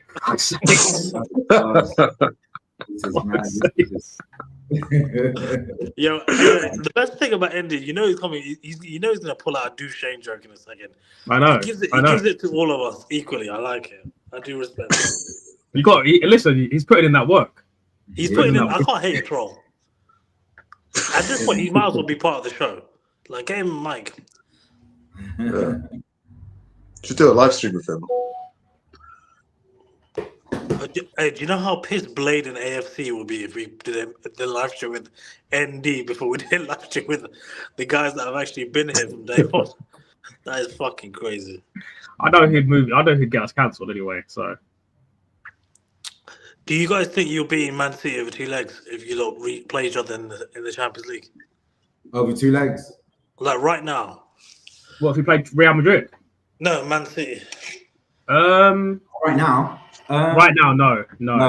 With our squad, then yeah, but not right now.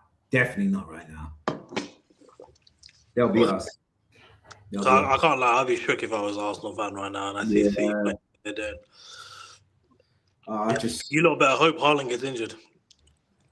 But I said that's the difference. That's what's standing between us and that trophy. As long as he's still fit and he's scoring, that's it. That's it. But if he gets injured, then that helps us. Yeah, if Haaland gets injured, it's ours, I reckon. He's on the break. I see City falling apart if Haaland is not playing for them. Yeah, because that's where the goals are coming from. Yeah, Doku scored. Is Haaland the best player in the world? No, Mbappe. Mbappe for me. You think it's Mbappe? Yeah. Yeah, by far. I'm gonna go on the limb and say Haaland is probably the best player in the world right now, just purely in terms of like he scores goals. Because the thing is with Haaland, if he doesn't score, he doesn't offer anything else. That's the problem. Whereas Mbappe can offer stuff outside of goals. I mean, and I'd even go as far as goes to say it might even be Kane, to be honest, because Kane is doing this thing where he's dropping into the midfield and becoming Pirlo as well now. For me, still Haaland. For me, Haaland is the best. I mean, I think all three. I don't think any of the answers are correct. He's doing it in a harder league. Those leagues are he's doing it in a harder league for me. When you have Haaland in your team, boy, you have every chance of winning games. It's true. No, it's if Haaland played for Arsenal right now, you win the league. 100%. Absolutely. 100%. No doubt about it. Them goals are going in. Even with Martin Odegaard, Martin No Showguard, Martin Vanguard, Martin NordVPN. Allow Odegaard, man. I'm not. Listen, I'm not Odegaard's biggest fan, man. I think for me, it's like I was watching Curtis Shaw's TV stream the other day, yeah, and he said something that I really, really agreed with. He said, when we got Jesus and Zinchenko, they took us up a level, and now I think we've moved past them. I think we've moved past players like Martinelli and Odegaard now. You know what I'm saying? So I think we've moved past them now. Yeah, definitely Martinelli. I mean, we just haven't utilized him in the best way. To be fair, but yeah, we have gone past that. We've elevated now those players for sure. Yeah, but yeah, where we go from here, we just let's see it. Let's see. All we can do is just keep supporting our team and just let's not get drawn in with the banter and with all bro. I don't even want to ban Odegaard. I think Odegaard's actually a really talented player, but I just think he's not being utilised properly, number one.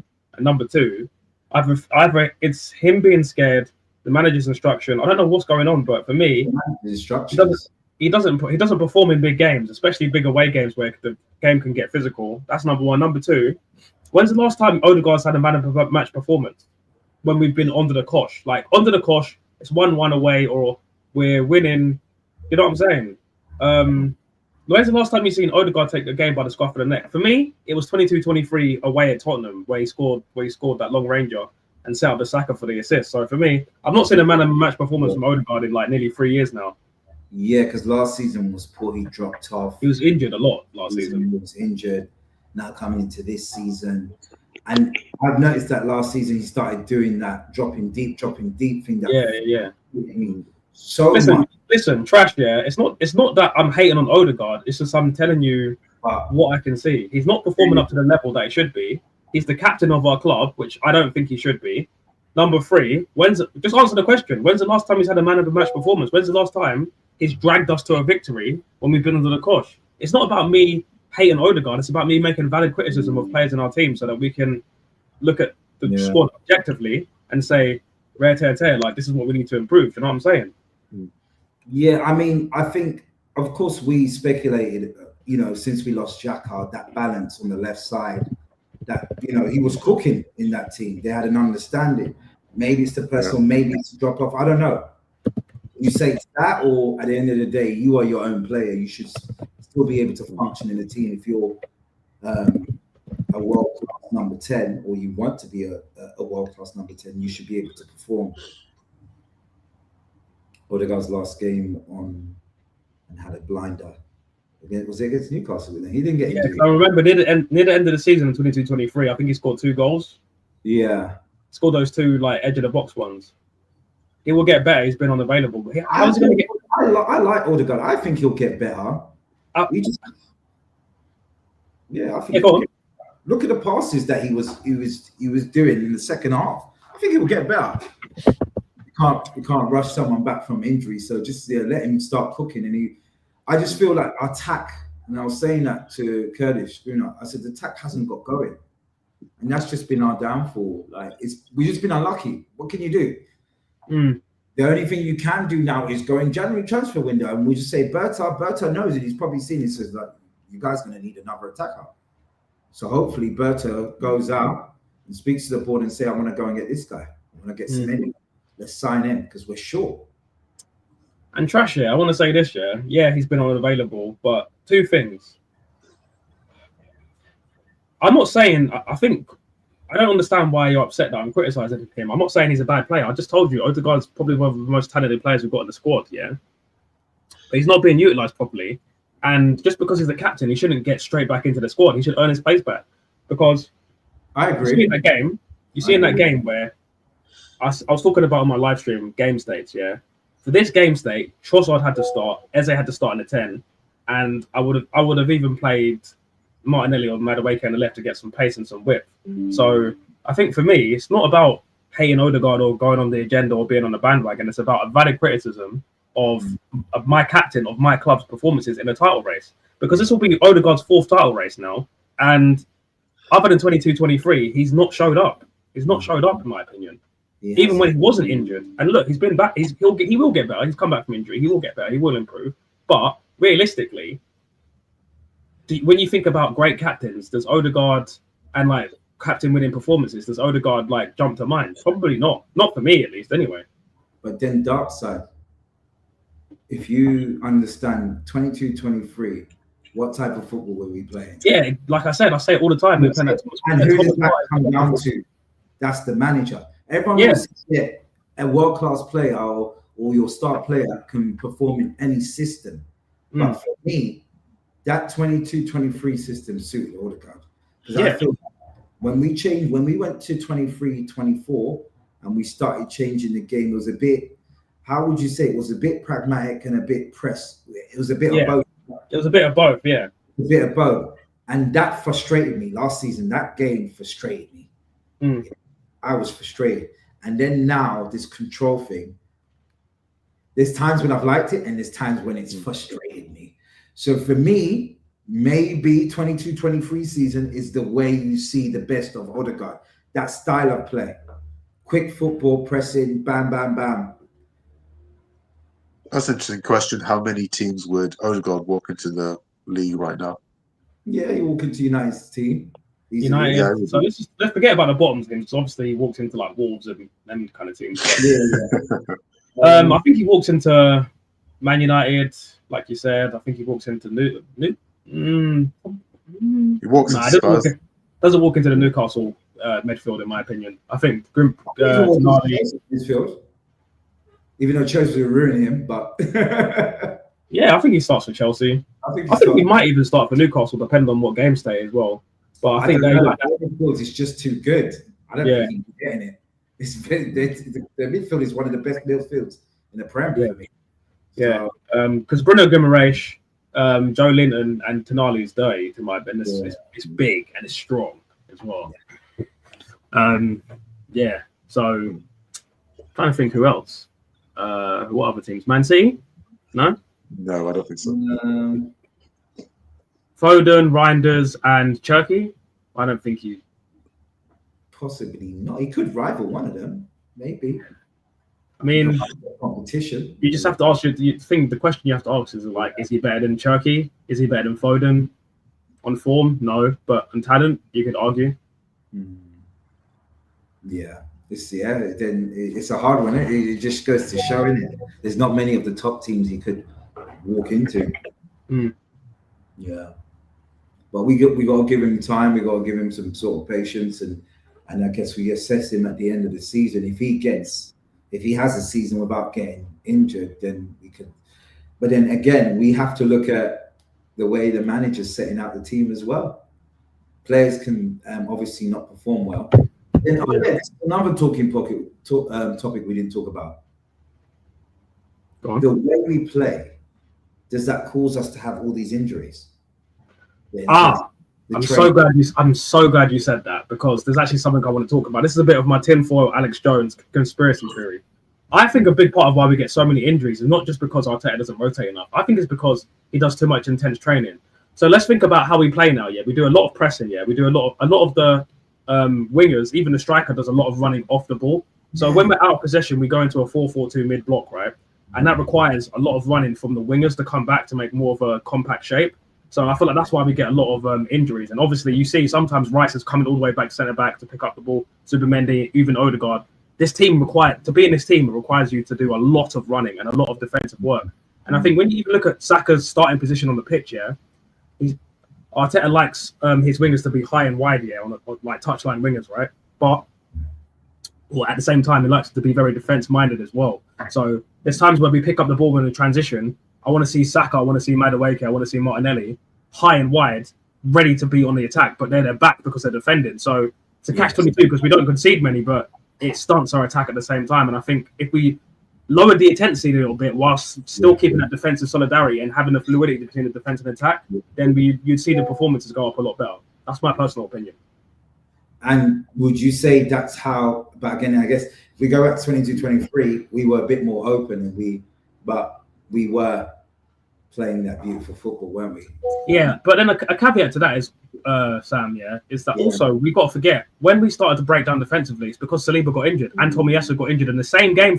They both got injured in the same game within 10 minutes apart of each other, and then we lost the Europa League semi-final or quarter-final, and I was just like, that's it, that's the season done, mate. Because Rob Holding, pre-hairline Rob Holding is the centre back. Forget about it. Forget about it. Yeah, no, it definitely was over. Rob Holding just wasn't cutting it for us. It was always bozo moments, and he just wasn't at the level. He was from Wenger era, and he was still making it. But I mean, he was promising from Bolton, then he had those injuries, and then when he came back in the side, he's just average, or even less than average. Yeah, it was a good point as well. The connection about the pressing and lots of injuries, because I think that was a problem with Liverpool on the clock as well, wasn't it? Like they used to get a lot of injuries because they were playing so intense. Yeah, for sure, the pressing. Can you not see City dropping points anytime soon? I do. I see them dropping points again. I think everyone will drop points, to be honest. There's congestion in the list. We've got Champions. There's so much games coming thick and fast. So you saw how they've been doing in Europe as well. Yeah. They've not been doing well. So, yeah, they definitely can get. Their defense is not that great, City. So I'm sure they can drop points soon. Who are they playing next in the Premier League? Who's the next club, City? Let me just check for you guys. Yeah. And then what? And Blades also asked, would you accept an FA Cup this season? Just an FA Cup. It's a trophy. At the end of the day, this team needs to know what it feels like to win a trophy. For me, I've said it once and I'll say it again, No. It's not good enough. No. It's not good enough. We need the league, but you can't, if that's the only trophy we can win, I'm not saying right now as it stands, if we get to that point, then of course you'll take it. I mean, personally, if it comes down to winning one of the minor trophies this season, might surprise you guys, but I'd actually rather win the League Cup. Me too. Personally, I prefer Carabao the League Cup because we haven't really won it. Yeah. The last time we won it was in '94, bro. Like, I was fresh out of my dad's bag when we last won it. You know what I'm saying? I was 10 or something or 9. Yeah. I was literally 1 years old getting ready to watch Toy Story in the cinema, bro. So, yeah, for me, I'd rather win the Carabao. But realistically, like you said, Sam, I don't think it's good enough. I think it's got to be. I said it already at the beginning of the season. My expectation was this: win one of the big boys, champs or Premier League, or win the League Cup and FA Cup double, and I'll accept that. If not, you spent $1 billion Great British White Women. See you later. It's that simple, man. Like this is not a charity. This is elite level sport. I want to win trophies. I even said to my mum, "You're not getting a grandchild until we win a fucking title." my son's life story is not being a loser Arsenal fan, mate. Being happy with set pieces and second place, man. That's not good enough. It isn't good enough, and the levels should be high. We should want to be have aspirations of winning the title. It shouldn't be like the FA Cups that we won in the past, And then, like you said, we need the big trophy at the end of the day. This club has waited. It's 21 years now. 21, 22 years. It's not good enough. Last time we won the title, I was playing Beyblades in primary school, man. And Yu-Gi-Oh cards, man. This is not good enough. Not good enough. Yeah, so I'm trying to evolve my Charmeleon into a Charizard, man. This is just it's getting Danny Dyer out here, man. So I'm telling you, man. They say it's the year of the dog, so maybe it might be in Arsenal's favour because when City won it, it was the year of the dragon. Yeah. So maybe win the dog might help us win it. And yeah, man, Trash, shout out to you, man. Yeah, like I said, the reason why I put that title was because I felt like playing Odegaard in the 10 versus not Eze in the 10 and shoehorning Odegaard back into the team when I feel like he's not up to full fitness and he's not got that match sharpness that Eze have. I think it was just kind of counterproductive. So my analysis on my stream was basically this, right? Odegaard is occupying spaces that he shouldn't be getting. So when we do break through the midfield with a line breaking pass, our 10 isn't there because he's back. Like I remember I was watching the game. Odegaard gets the ball from Cape. He passes it to Lewis Skelly. Lewis Skelly starts dribbling forward. You know, Lewis Skelly likes to dribble, right? Odegaard starts going backwards, and I'm like, bro, you need to you need to be in the 10 role. You need to be there. You need to we need to overload the midfield so we can get it through to Gyökeres. Like, and I'm thinking, why? And I think it just goes missing in big games sometimes. And I'm just like, I know you have the ability to be a world-class player. What are you playing at, man? It's getting on my nerves. A coaching thing, or is he in his head? Because he was doing it. I think it's a mix of both. I think it's the manager's instruction, but I also think, if think about it like this, we signed Zubimendi to be a deep line playmaker. So why are you occupying spaces that someone else is already occupying? It doesn't make any sense, especially when you look at game states and tempos. Let's say we're not under the cosh, we're dominating possession. We've got 72, 73% possession. You don't need to do that. You don't need to do that because all you're doing is slowing down the tempo, slowing down the momentum, slowing down the attack, and making it easier for the opposition team to get back into a low block and get their three banks of four, sorry, with the centre forward. And I just think, man, it's frustrating. It's really frustrating. Too many touches on the ball as well. Too many touches. Yeah. That frustrates me. And I'm just like, Odegaard, just play like how you played 2 seasons ago, please. Because I know, like you said, you've got it in you. Yeah. You've got it in you. But then, I don't know. That's why I call him Dragoon. He's the Beyblade, man. He's the Beyblade because he'll get the ball, spin around, pass it off, and then it's like I said on my stream, he looks like me when I was 19 working in Tesco's, just shuffling around the crisp looking busy. Like, come on, man. Yeah, hopefully we do get our Odegaard back though, man. And this is another thing that's going to annoy me as well. When Havertz gets fit again, he's going to be shoehorned into the team. I tell you what, I'm going to tell you right now, if I see Havertz in midfield one more time, I swear to God, Pukaria. You Pukaria if I see that guy in midfield one more time. Honestly, he cannot play midfield. He cannot do that nonsense. But I did hear I don't know who the person who just messaged it, but I did hear them say they want to play Havertz and Gyökeres together. So hopefully that could work. Yeah, that's a good point by Blades. Yeah, I think, and he said that it's been coached out of him. I agree. Odegaard's long. I'm trying to say. I think, and I've seen that with a lot of other players, not just Odegaard, you know.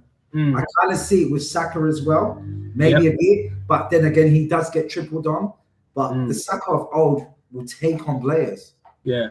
So and people forget as well that like Saka was. Do you know what? If you give me any version of Saka outside of the 22-23 season, it's actually the first season he broke through. He was techie, man, and he played on the left and the right as well. He was techie. He's played the wing back. He played left back as well, didn't he? Yeah, he's played left back as well. Yeah, I do think a lot of this has been coached out. Recycling it back, recycling the ball back. That last season, for me, was the worst. I just couldn't watch games outside. At certain points, I was like, I'm not watching this no more, man. They're going back, recycling the ball, going back, side, sideways, backwards football. And I was just like, come on. Yeah. And let's not forget, I mean, to be fair to Odegaard, a couple of seasons ago, they were comparing him to like Kevin De Bruyne. He's got talent. Yeah. Well, they were comparing him. I wasn't saying he was on level because De Bruyne was doing it consistently and winning titles. So I'm not saying he's on the level, but they were comparing like the playing style. That's what I mean. So like he was like Blade was saying, taking shots from outside the box. He was vocal. Him and Saka, they were like our most important players like a few years ago. So like Saka still, of course, is key. But I feel for Saka because people know we're going to go through Saka, and then it's like. Like basically, becoming predictable. Everyone starts marking him. We need to mix it up as well. So that's why we need a proper left winger to give Saka some breaks. Because if we had a proper left-hand side then they would double up on that left-hand side, and then Saka could get space. But because they know that the threat is always on the right-hand side, like especially when Ben White's back, because Ben White, Odegaard, Saka, that triangle used to do done bits for us. So Yeah, And I'm it's gonna still working since Ben White's been back. It's actually been working. exactly. But guys, I'm gonna wrap up the stream. Yeah, Right, going 2 hours now, so I'm just gonna wrap things up. Any final thoughts? Let's just great keep stream, man. pushing and come on, you Gunners. Let's keep supporting and let's not give up the faith, man. Let's not get rattled. We're good, man. We're still on top Keep of the winning. league. Top of the league, 2 points clear. That's it. Yeah. Players coming back. Hopefully we can go on a run and lift this title and silence these fucking haters, bro. Yeah. Come on, you Gunners. Until Come on. next time, guys. See you later. Cheers. You guys. Cheers. Bye. Yeah. Bye.